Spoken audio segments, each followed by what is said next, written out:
Okay, so interview जो हम लोग इंटरव्यू फेसिंग के जो क्लासेस हम लोग कर रहे थे, दैट मीन्स फाइनल एग्जामिनेशन के लिए, तो उसमें जैसे कि आज हम लोग को इंटरव्यू के क्वेश्चन जो फेस करने हैं वो कौन से हैं, एमएस एक्सेल के।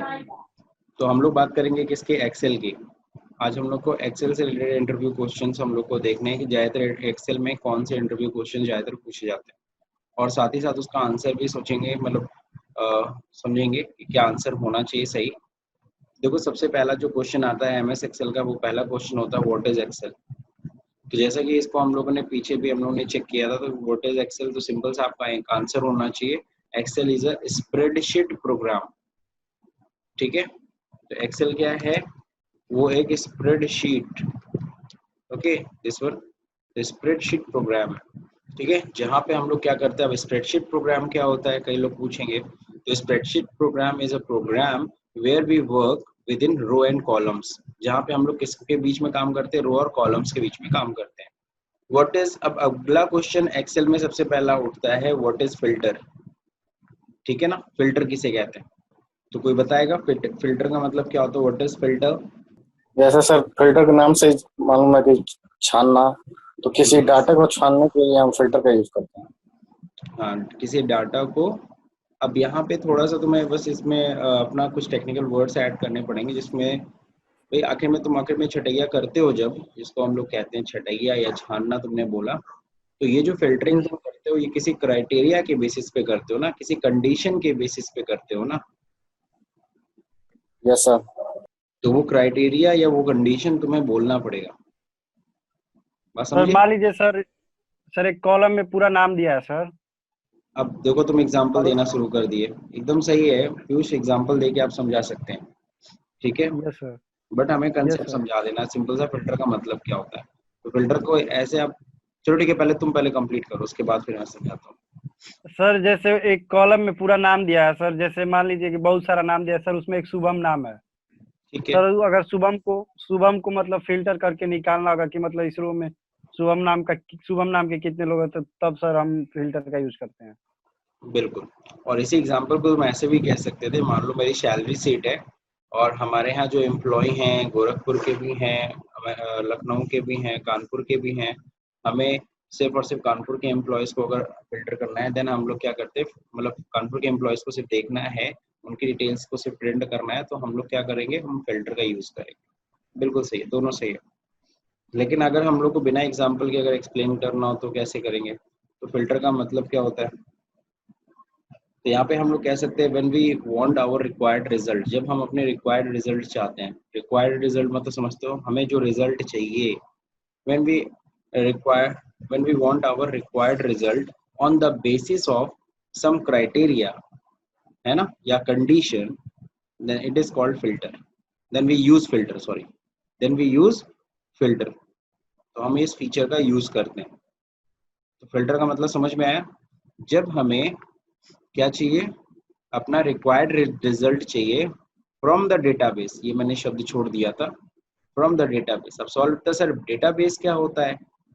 डेटाबेस मतलब वही जो तुम अपना टेबल बना के रखे हो, मान लो सैलरी शीट है पूरी, तो उसको हम लोग क्या रिकॉर्ड हो गया। कहते हैं, हम लोग उसे क्या कहते हैं, हम लोग उसे डेटाबेस कहते हैं।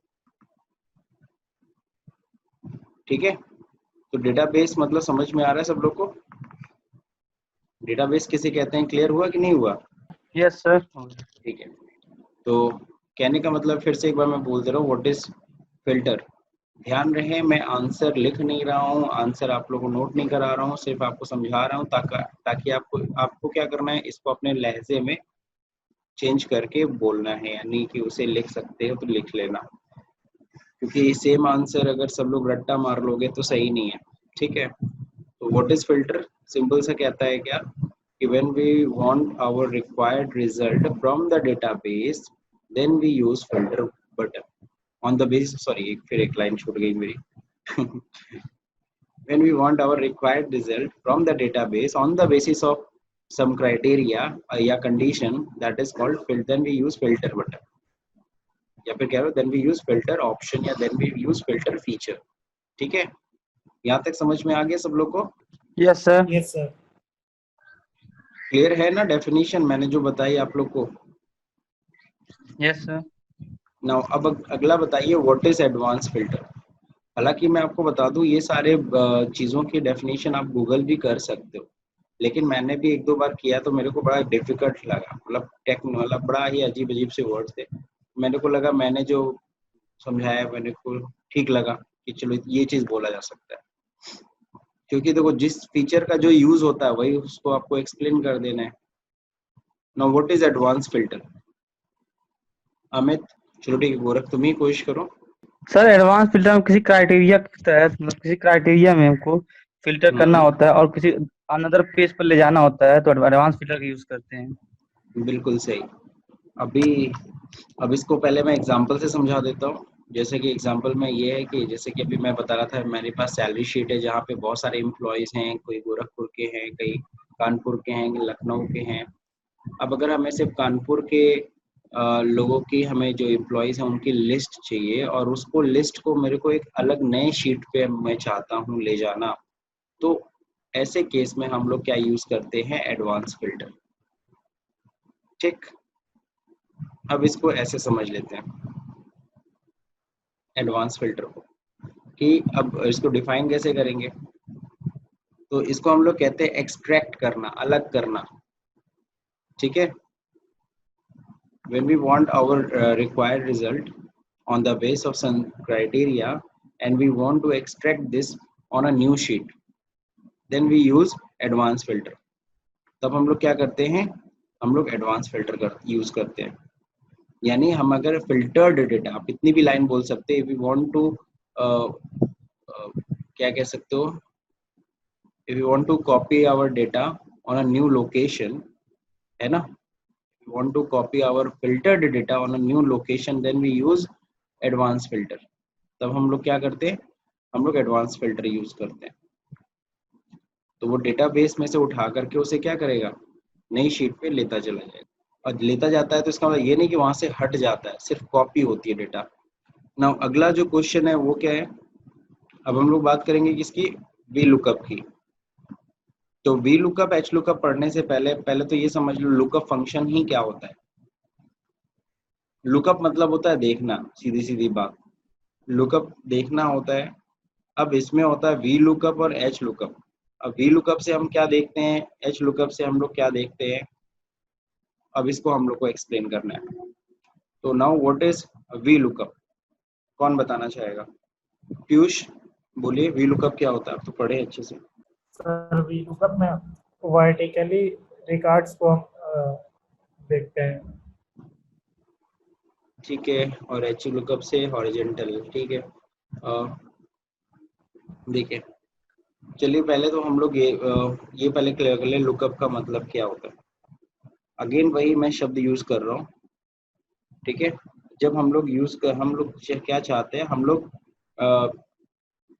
डेटाबेस में से कुछ इंफॉर्मेशन को देखना चाहते हैं on a new location in a new format कह लो, या फिर सिंपल सा उसमें से हम लोग क्या डेटाबेस जो हमारे पास पड़ी हुई है, जैसे कि अभी हम पहले एग्जांपल में आपको समझा देता हूँ फिर डिफाइन कर दूंगा तो आपको समझ में आ जाएगा कि डेफिनेशन कैसे बनी। जैसे कि हमारे पास वही सैलरी शीट की बात बता रहा हूँ। सैलरी शीट हमारे पास है, सारे एम्प्लॉयज की उनका सैलरी है, टीए डीए सब कुछ है। अब हमें सिर्फ एक बंदे का, अब उसमें क्या होता है, सैलरी शीट में एम्प्लॉयज का कोड भी होता है। हम चाहते हैं कि एम्प्लॉय का कोड हम लोग लिखें, इंटर करें और एक जगह, और वहां पे क्या हो, सारा का सारा उस एम्प्लॉय की डिटेल्स या पे स्लिप क्या हो जाए, दिख जाए। डेटाबेस में तो सबका रहेगा, सारे एम्प्लॉयज की डिटेल है। अब मुझे एक नई शीट पे क्या करना है, मेरे को बस एक जगह कोड लिखना है। मैं चाहता हूँ कोड टाइप करते ही इसका सारा डिटेल, यानी वो उस कोड में कौन एम्प्लॉय है, उसका कितना बेसिक है, उसका कितना टीए है, उसका कितना डीए है, ये सब शो कर जाए। तो इसके लिए हम लोग क्या करते हैं, हम लोग लुकअप फंक्शन यूज करते हैं। अब बस वी और एच का बस इतना मतलब है कि अगर हमारा डेटाबेस वर्टिकल डेटाबेस है तो हम वी लुकअप यूज करते हैं, और अगर हॉरिजॉन्टल डेटाबेस है तो हम एच लुकअप यूज करते हैं।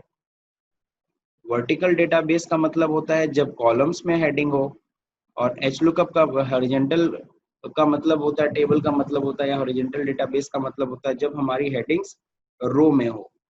ठीक, तो अब समझते हैं वी लुकअप का क्या मतलब, या लुकअप फंक्शन का क्या मतलब होता है।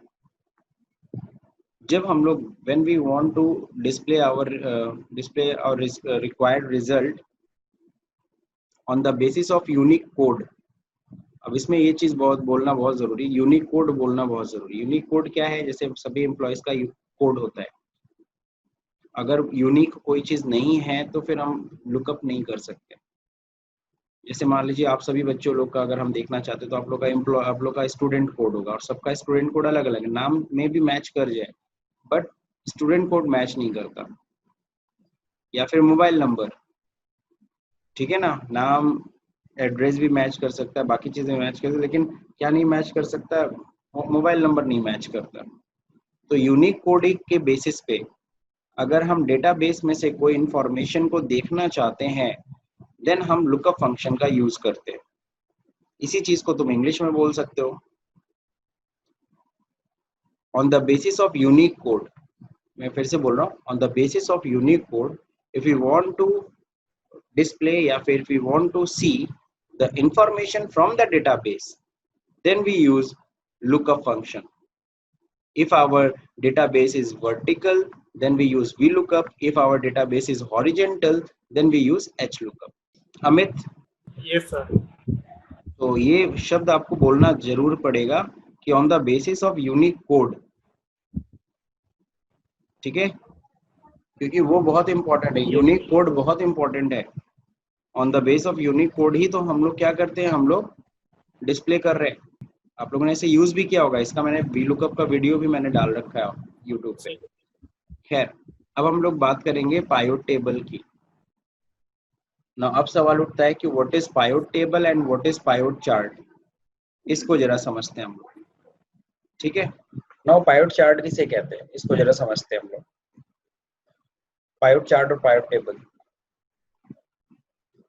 सबसे ज्यादा इंटरव्यूअर का एक्सेल में फेवरेट क्वेश्चन वैसे फिल्टर रहता है और लुकअप फंक्शन रहता है।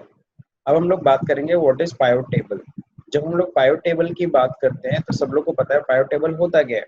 पायोट टेबल को हम लोग कहते हैं डायनेमिक टेबल या फिर कह लो कस्टमाइज टेबल, ठीक है, which we can easily customize on the basis of our criteria. हम लोग अपने क्राइटेरिया के आधार पर अपना टेबल क्या कर सकते हैं, अगेन क्या कहते हो, रीडिजाइन करना, उसको हम रीडिजाइन कर सकते हैं, ठीक है। मान लो सैलरी शीट में आपके बहुत सारे डिटेल्स हैं लेकिन हमें उसमें से कुछ ही डिटेल्स के अलग से हमें टेबल बनाने हैं।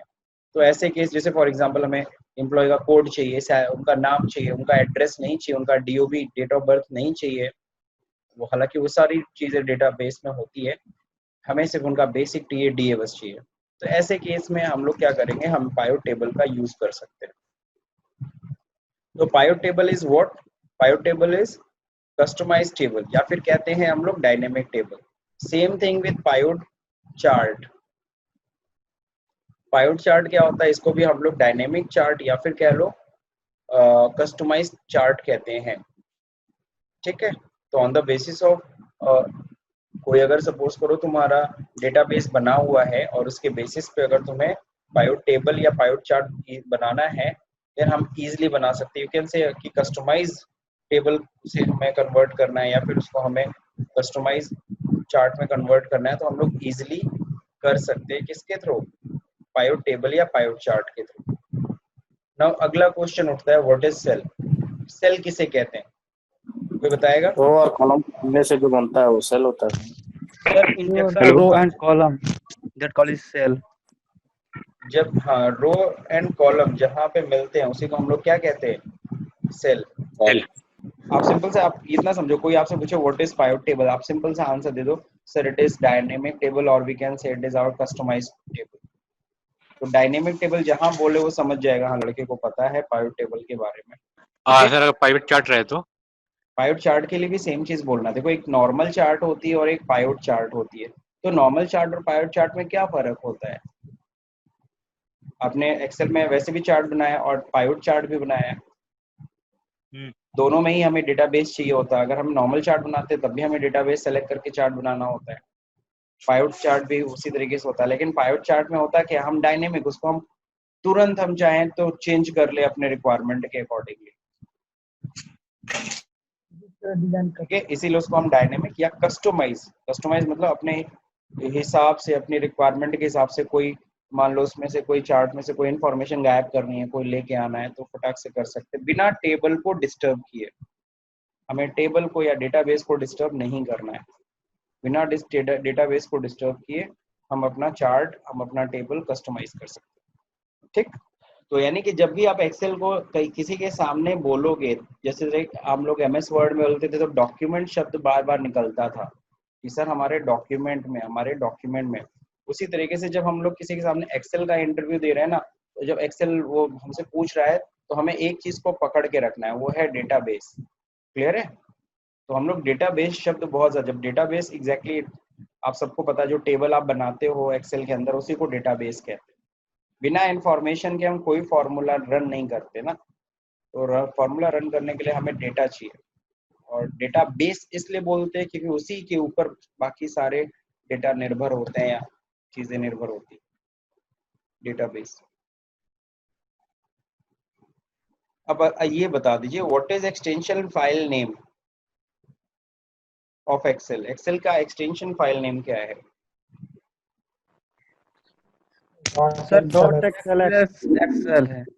हाँ, .xls x एक्स 2000 जो MS ऑफिस 2012 और उसके बाद जितने भी हमारे MS ऑफिस आए उसमें एक्सटेंशन था XLSX, और 2012 के पहले जितने भी हमारे MS ऑफिस के वर्जन थे उसमें XLS बस था।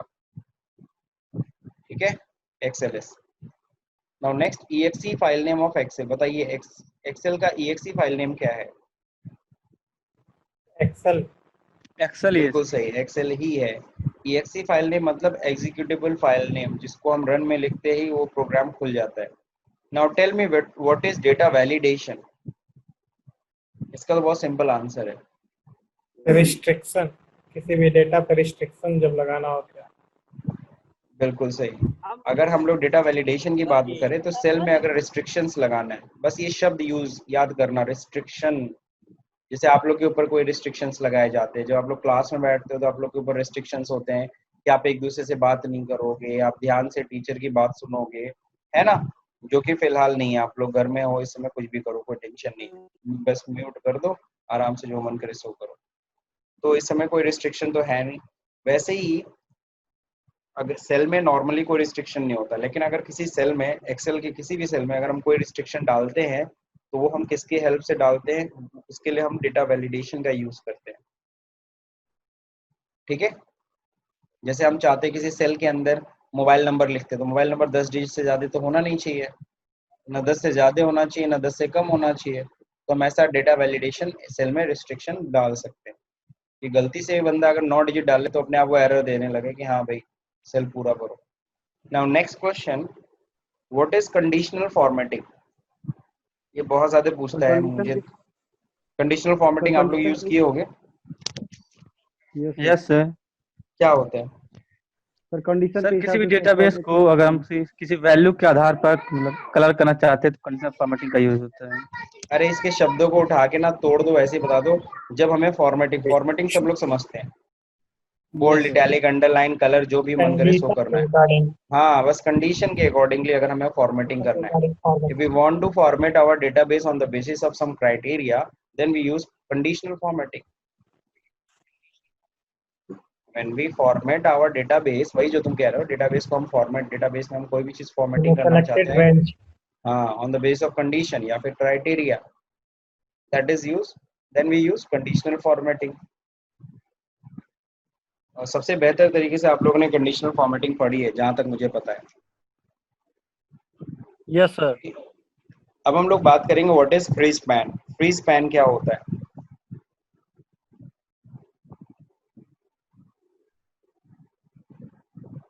एक हम लोग के किचन में पैन होता है जिसपे हम लोग बहुत सारी चीजें पकाते रहते हैं, ठीक है?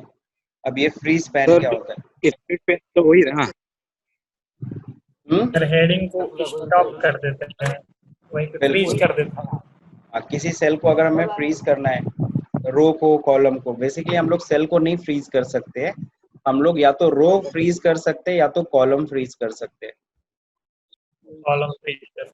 हाँ, और जब रो फ्रीज होती है या कॉलम फ्रीज होता है तो एंटायर रो या फिर एंटायर कॉलम,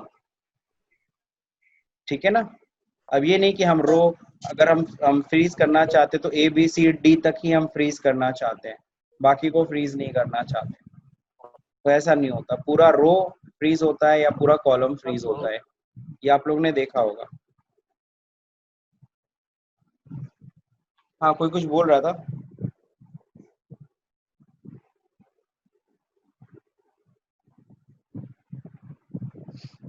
तो नॉर्मली फ्रीज हम लोग कब करते हैं, जब हम लोग का डेटाबेस बहुत बड़ा होता है और जब हम लोग डेटाबेस को स्क्रॉल डाउन करते हैं तो पता चलता है ऊपर से फील्ड गायब हो जाता है, पता ही नहीं चलता हम हेडिंग क्या था। तो उसके लिए आप लोग क्या करते हैं, फील्ड वाले कॉलम को हम क्या करते हैं, फ्रीज कर देते हैं। अच्छा, एक और चीज मैं आपको बता दे रहा हूँ, मैं ठीक है ये सब तो मैं आपको बताते जा रहा हूँ, बट एक और चीज पूछते हैं इंटरव्यू में कि अच्छा ये फिल्टर किस टैब में होता है, फिल्टर किस टैब में होता है, वीलुकअप किस टैब में होता है, वीलुकअप तो खैर फॉर्मूला है, कंडीशनल फॉर्मेटिंग किस टैब में मिलेगा आपको, डेटा वैलिडेशन किस टैब में मिलेगा आपको, फ्री स्पैन किस टैब पे मिलेगा आपको, तो वो टैब्स की भी जानकारी होनी चाहिए आपको।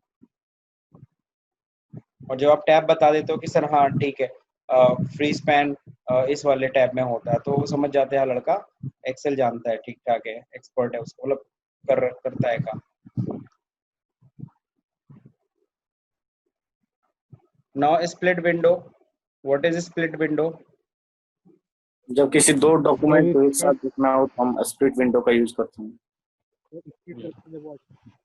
स्प्लिट विंडो याद है जब जब एडवांस सर हम अकाउंट्स तोड़ में मैंने देते हैं। पढ़ाया था आप लोग को रिकंसिलिएशन, तो उस समय स्प्लिट विंडो का यूज कराया था, है ना? तो ये उसमें दो ये हम लोग क्या करते थे, एक्सेल को दो हिस्सों में बांट, मतलब कि मान लीजिए एक ही शीट है और एक ही शीट पे दो डेटाबेस हैं और दोनों डेटाबेस को हमें साथ में देखना है, तो ऐसे में हम लोग स्प्लिट विंडो का यूज कर सकते हैं। या फिर सपोज करो मेरे पास सैलरी शीट में लिस्ट है और करीबन कितने एम्प्लॉयज की, 400 एम्प्लॉयज की, मुझे पहले नंबर के एम्प्लॉय और 200 नंबर के एम्प्लॉय को एक साथ देखना है, तो जाहिर सी बात है एक और 200 को हम साथ में नहीं देख सकते, एक को फिर स्क्रॉल डाउन करेंगे तो 200 पे पहुंच जाएंगे तो एक वाला ऊपर सरक जाएगा। तो हम एक काम कर सकते हैं, हम स्प्लिट विंडो कर दें तो विंडो दो हिस्सों में टूट जाएगा, ऊपर हम एक को रखें, नीचे हम 400 को रखें। तो स्प्लिट विंडो का मतलब क्या होता है, कोई आपसे पूछेगा तो क्या बोलोगे?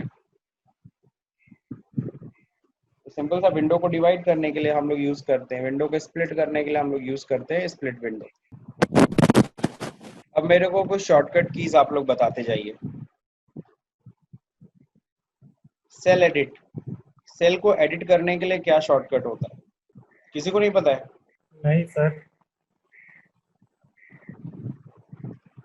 देखिए सेल को एडिट करने का शॉर्टकट होता है F2, F2 दबाते ही सेल एडिट होती है, सेल में कर्सर आ जाता है, ठीक है? जैसे आपने किसी सेल में दीपक लिख दिया, अब आगे कुमार भी लगाना था, भूल गए, तो वापस उस सेल पे जाके शॉर्टकट की F2 यूज करो, कर्सर आ जाएगा, आगे कुमार लिख दो, ठीक है? नाउ प्रिंट प्रीव्यू का शॉर्टकट बताइए। Control plus F2। बिल्कुल सही, कंट्रोल के साथ F2 है, बहुत सही। नाउ फिल्टर, फिल्टर का शॉर्टकट तो खैर सामने लिख ही दिया मैंने। फिल्टर करने का शॉर्टकट होता है कहीं भी डेटाबेस में अपना कर्सर रख दो और वहाँ बटन दबा दो, क्या, कंट्रोल शिफ्ट एल, तो कंट्रोल शिफ्ट एल दबाते ही फिल्टर लग जाता है। इंसर्ट शीट, शीट इंसर्ट करने का शॉर्टकट भी मैंने लिख दिया है, शिफ्ट के साथ F11। एक नई शीट इंसर्ट करनी है तो उसके लिए शॉर्टकट होता है शिफ्ट प्लस F11। अच्छा, रिबन हाइड करना है, ऊपर रिबन आ रहा है तो हमें रिबन को हाइड करना है, उसके लिए क्या यूज करते हैं? सर नॉर्मली तो रिबन हाइड करने के लिए हाँ, ऊपर हाइड का बटन होता है, हाइड बटन लोग दबा देते हैं, कंट्रोल F1 होता है हाइड के लिए। क्या होता है? Control F1। कंट्रोल के साथ F1। रिबन समझ रहे हो ना, जो सारे टैब्स ऑप्शन जो दिखते हैं ना, हाँ बिल्कुल उसी को हाइड करना है, तो इसके लिए हम लोग यूज करते हैं। नाउ रैप टेक्स्ट बताओ। सर हाइड रिबन का क्या होगा शॉर्टकट की? Control F1। Now wrap text का बताओ। रैप टेक्स्ट समझ में आ रहा है क्या होता है रैप टेक्स्ट? अब इंटरव्यू ने पूछ दिया ये रैप टेक्स्ट क्या होता है, अब सोचो ये यार ये क्या पूछ दिया। हालांकि रैप टेक्स्ट सबसे ज्यादा यूज करते हो आप लोग। जब किसी भी सेल के अंदर दूसरी लाइन लिखनी होती है तो क्या आप करते हो? जैसे एम्प्लॉय लिखा उसके नीचे कोड लिखना है, लेकिन सेम रो में सेम सेल में। Wrap text. मतलब सेल को इंक्रीज करने के लिए। ना सेल को इंक्रीज नहीं करना है। जैसे मतलब सर एक ही सेल में जैसे हम लिखते हैं तो कई दूसरी सारी लाइन लाइन नहीं होती है लिखाएगी, तो आप लिखते चले जाओगे वो सीधी लाइन चली जाएगी। लेकिन जैसा हमें क्या मतलब करना है, हाँ एक ही उसी सेल में सेल के मर्ज अंदर करना दूसरी लाइन स्टार्ट करनी है। तो तो रैप टेक्स्ट लाइन जैसे। रैप टेक्स्ट का यूज करते हैं। शॉर्टकट क्या होता है जल्दी बताओ। अरे दोस्तों अल्ट के साथ इंटर होता है। यस सर, आप लोग यूज भी किए हो। ज्यादा दिन हो गया ना, भूल गए। नाउ नेक्स्ट है प्रोटेक्ट शीट। प्रोटेक्ट शीट सब लोग समझते हो?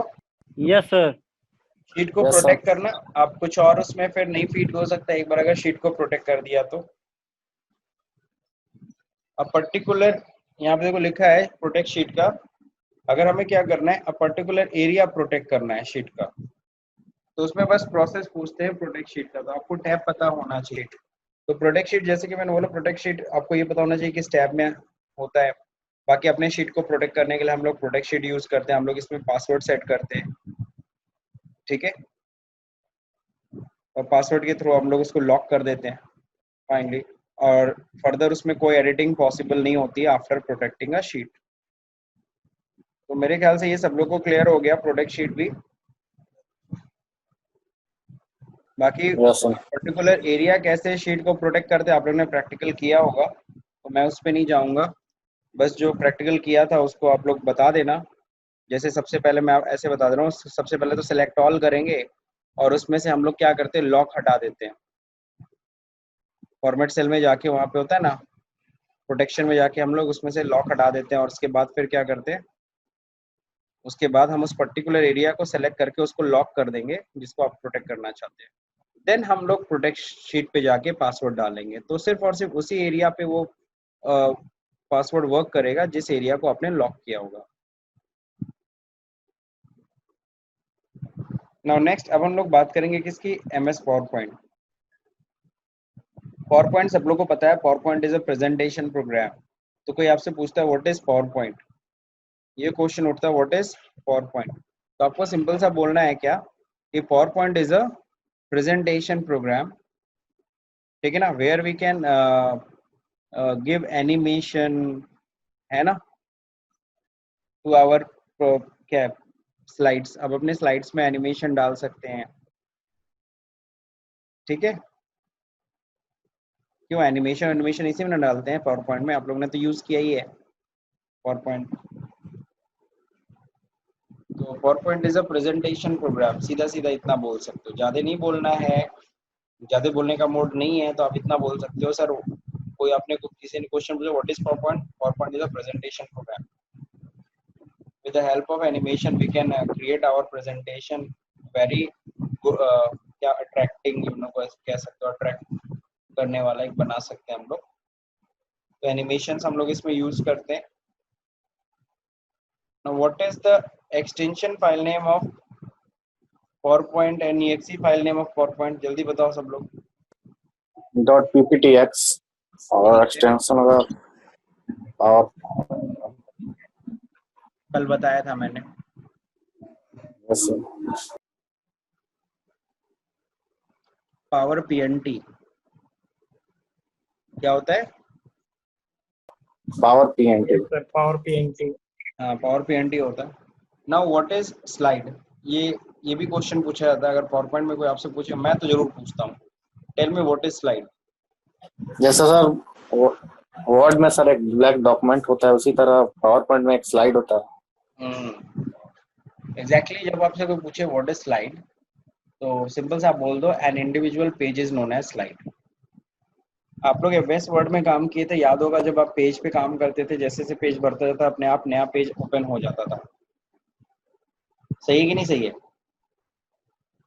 यस जैसे सर। पेज बढ़ता था एक Yes, नया sir. पेज आ जाता था, उसी तरीके से यहाँ पे भी होता है। जैसे जैसे मतलब यहाँ पे सॉरी इसमें पेज एक दूसरे से जुड़ी हुई नहीं होती है पावर पॉइंट में, सारे के सारे पेजेस जो होते हैं वो एक अलग पेज होते हैं, एक दूसरे से एकदम डिफरेंट होते हैं, उनका एक दूसरे से कोई कनेक्शन नहीं होता है, this is called individual page. तो आपसे कोई अगर पूछता है व्हाट इज स्लाइड, तो आप सिंपल आंसर करिए कि an individual page is known as slide. ठीक है, अब it's shortcut key to insert, अगर आपको स्लाइड इंसर्ट करना है, स्लाइड इंसर्ट करने का शॉर्टकट होता है कंट्रोल एम।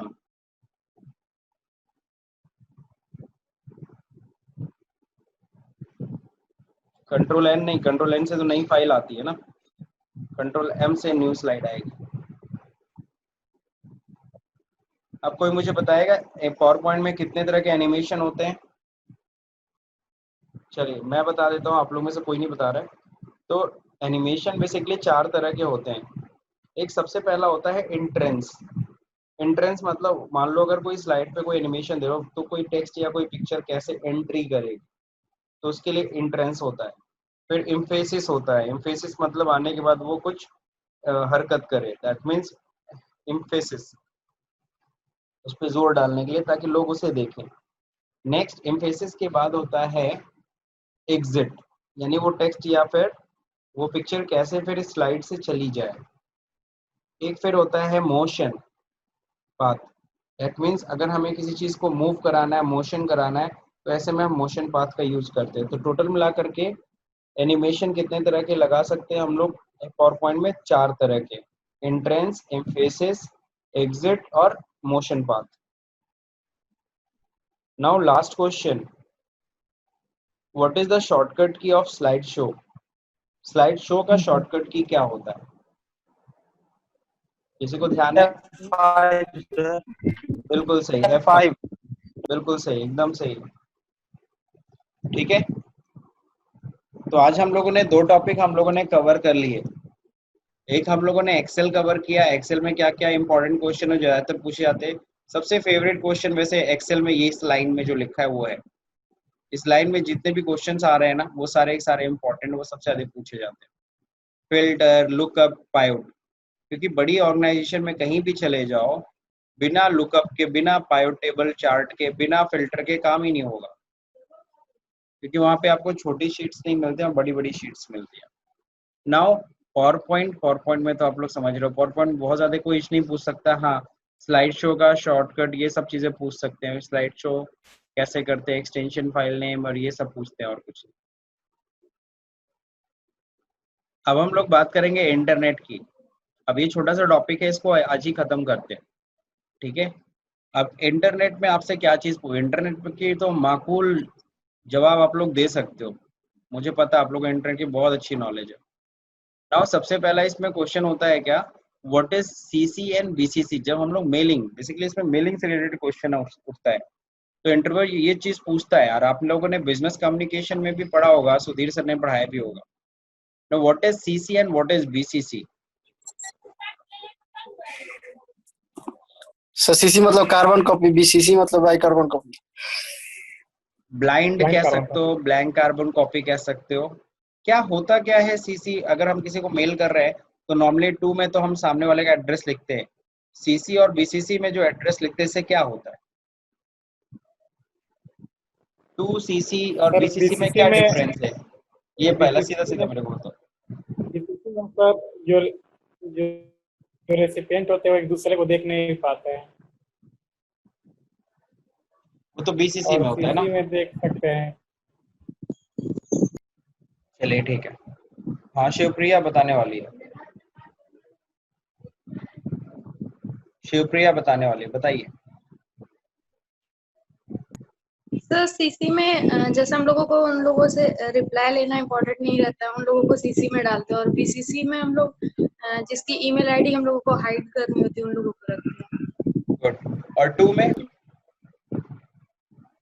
सर 2 में जिससे रिप्लाई लेना हम लोगों को जरूरी रहता है उन लोगों को रखते हैं। बहुत सही, बहुत अच्छा आंसर शिवप्रिया का है, बहुत बढ़िया, बहुत बढ़िया। हम जिसको भी हम लोग 2 में लिखते हैं, यानी कि हमें उससे उस ईमेल का रिप्लाई चाहिए, या फिर हम उसको हम ये मेल सेंड कर रहे हैं। और सीसी मतलब होता है जिनसे हमें रिप्लाई नहीं चाहिए, लेकिन हाँ मैं चाहता हूँ कि उन्हें भी जानकारी में रहे कि ये मेल मैंने इनको कर दिया है। और बीसीसी मतलब मैं चाहता हूँ कि इसकी जानकारी इन्हें भी रहे, लेकिन जिनको टू और सीसी वालों को इन्फॉर्मेशन ना रहे कि मैंने बीसीसी किसको किया है। मतलब और भी किसी को मान लो मैं क्या मेल मैंने कर रखा है, तो ये तो हाइड करने के लिए होता है। नाउ नेक्स्ट है क्या, तो यानी कि बीसीसी वाले देख सकते हैं किसको टू में गया है किसको सीसी में गया है, लेकिन टू और सीसी वाले नहीं देख सकते हैं कि बीसीसी किसको गया है। चलिए अब हम लोग बात करेंगे how to attach a file और फोल्डर। ये क्वेश्चन पूछते हैं कि जब हम किसी को मेल कर रहे होते हैं तो how to attach a file. तो फाइल अटैच करना तो सब लोग को पता है, वहाँ एक अटैच बटन होता है, जाके वहाँ पे फिर ब्राउज का खुल जाता है, आप वहाँ से जाकर के कोई भी फाइल सेलेक्ट कर लो। लेकिन एक चीज बताओ, फोल्डर कैसे अटैच करते हैं? जब हम किसी को ईमेल करते हैं तो फोल्डर अटैच कभी किया है कि नहीं किया है? किए हैं सर। फोल्डर अटैच कैसे करते हैं? सर फोल्डर को जिप करना पड़ता है। बहुत सही, बहुत बढ़िया गोरख। तो इसी चीज का सब लोग ख्याल रखिएगा, कभी भी पूछता है how to attach the folder तो यही बस वो जानना चाहता है कि आप यही चीज बोलो कि हाँ सर उसको विनजिप कर देंगे या जिप में फोल्डर में कन्वर्ट, क्योंकि फोल्डर हम लोग अटैच कर ही नहीं सकते। तो क्वेश्चन कई बार ऐसे पूछे जाते हैं, अच्छा tell me Gorakh, can we attach folder into the mail? Mail में हम लोग फोल्डर अटैच कर सकते हैं? आपको सीधे बोल रहे हैं sir no sir, we cannot attach folder directly. At first we have to convert into zip folder, then we can attach it. ठीक है? Now what is the difference between reply and reply all? Anybody? Sir mail reply करते समय हाँ reply reply किसी individual करते हैं, reply all मतलब बहुत सारे लोगों को ऐड कर सकते हैं सर रिप्लाई। वो तो शब्द से समझ में आ रहा है, लेकिन थोड़ा सा तुम्हें टेक्निकल होना होगा, थोड़ा सा अधूरा है answer. Shivpriya, sir reply all में सीसी और टू वालों को मतलब टू वाले रिसिपिएंट शो करते हैं और रिप्लाई में ओनली टू वाले रिसिपिएंट बस रहते हैं। बहुत बढ़िया, मुझे पता था तुम ही बता पाओगे क्योंकि तुमने पहला बीसीसी वाला आंसर सही बोला था। तो ये चीज ध्यान रखो पीयूष, जब हम लोग रिप्लाई करते हैं तो सिर्फ टू, जिसको जो टू में रहेगा सिर्फ उसको रिप्लाई जाएगा, उसी को सिर्फ मिल जाएगा। लेकिन रिप्लाई ऑल करेंगे तो जो टू में है, जो सीसी में है, इवन तो जो बीसीसी में है, उन सबको रिप्लाई जा रहा है। यस तुम्हें सर। ये चीज बोलना पड़ेगा। Now last question, very simple, what is e commerce? Sir internet पे कोई बिजनेस करते हैं या कोई भी प्रोडक्ट मतलब सेल या परचेज करते हैं उसको ई कॉमर्स बोलते हैं। बहुत सही, सिंपल आंसर। और give me some example. Sir जैसे अमेजोन का हो गया, फ्लिपकार्ट हो गया। बिल्कुल सही, जैसे अमेजन पे हम लोग सामान खरीद रहे हैं, गुड्स खरीदते हैं, या फिर सपोज करो अमेजन हो गया, फ्लिपकार्ट हो गया, इस पे परचेजिंग चलता है। लेंस और कार्ट जो भी होता है सर। होल सेलर्स है वो लोग अलीबाबा पे खरीदारी करते हैं, तो यही सब है। तो दीज सर आर ओएलएक्स भी बेसिकली, है सर। हाँ OLX में तो पुराने माल बेचते हैं, बिल्कुल सही। These are the example of, जितना भी ये हम लोग आज ऑनलाइन चीजें कर रहे हैं, ये सब एग्जाम्पल है किसका? ई कॉमर्स का। इवन दो जोमेटो हो गया, इवन दो स्विगी हो गया, ये सब एग्जाम्पल है किसके? ई कॉमर्स का। ठीक, समझ में आ गए सब लोग? Yes sir. याद है Yes, कॉमर्स sir. का मैंने डेफिनेशन आप लोग अकाउंटिंग में पढ़ाया था, from the manufacturing to consumer. किसी भी प्रोडक्ट को मैन्युफैक्चरिंग करने से लेकर उसे कंज्यूमर के हाथ में पहुंचाने तक के बीच के जितने भी प्रोसेस होते हैं, the whole process is called commerce. यही मैंने पढ़ाया था। अब ये सारी चीजें अगर ऑनलाइन हो जाती है तो इसी को हम लोग क्या कहते हैं? यानी सारी चीजें जब हम इसको इंटरनेट पे करने लगते हैं तो इसी को हम लोग क्या कहते हैं? E commerce.